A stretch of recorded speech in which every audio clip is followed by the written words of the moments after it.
Our first question is going to be for Rick.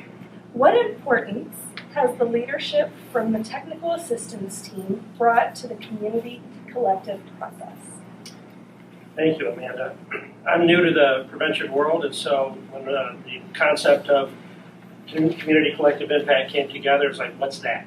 And so from the very first week, we had access to our technical assistance team by telephone. They assured me that they would be here with me in this process to help us deliver a product that is meaningful for our community, that we can follow for years to come. And so multiple phone calls and reassurance from them helped me better understand the language and the goals and the mission of the community collective impact model for change. Thank you.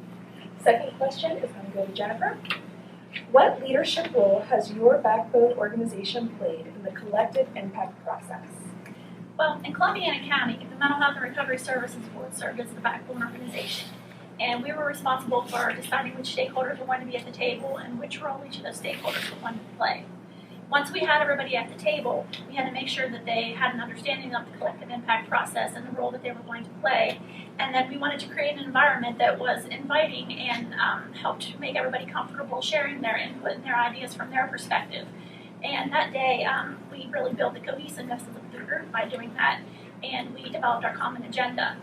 And we came up with a lot of ideas that day, and then the role of the board became to kind of take those ideas and sift through them and see which data we had to back up the strategies that were proposed.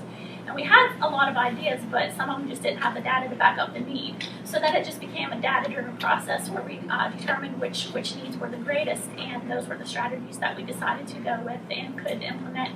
And then we used that data as our baseline for measuring outcomes in the future. Thank you. Next, Leah. What effective leadership styles in your work and your collective impact? Thank you. I think with collective impact, the goal is to get everyone to row the boat in the same way. I think there are several leadership qualities that are important. I think one of them that comes to mind for me is being a boundary spanner, being able to speak different languages, because we're trying to bring a whole variety of people together that may speak different languages. So you need somebody in that leadership role that's able to understand people's differences, appreciate those differences, and kind of explain it to the group as a whole. So I think that's one thing that comes to mind. I think another one is being inclusive. It kind of relates to the first one I just talked about, but really trying to include everybody that is impacted by the collective impact issue that you're addressing, and making sure that they feel welcome, that they feel that they can be honest, and that the leader can be trusted, and really listening to what everybody has to say. Thank you. Fourth question, Susan. Keeping skills, attitudes, and knowledge in mind, how have we presented the initiative to community to bring them to the table?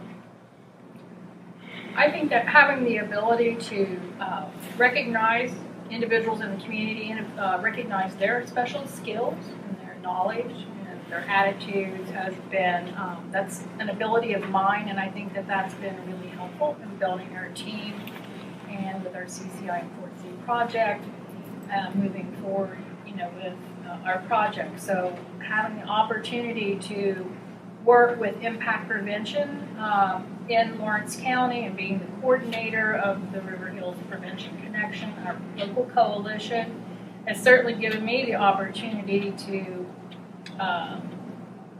exercise that skill that I have to bring the diverse knowledge and skills and attitudes together to make this work. We have developed strategies and have been fortunate enough to implement some of those in our community, and being able to pull the business leadership,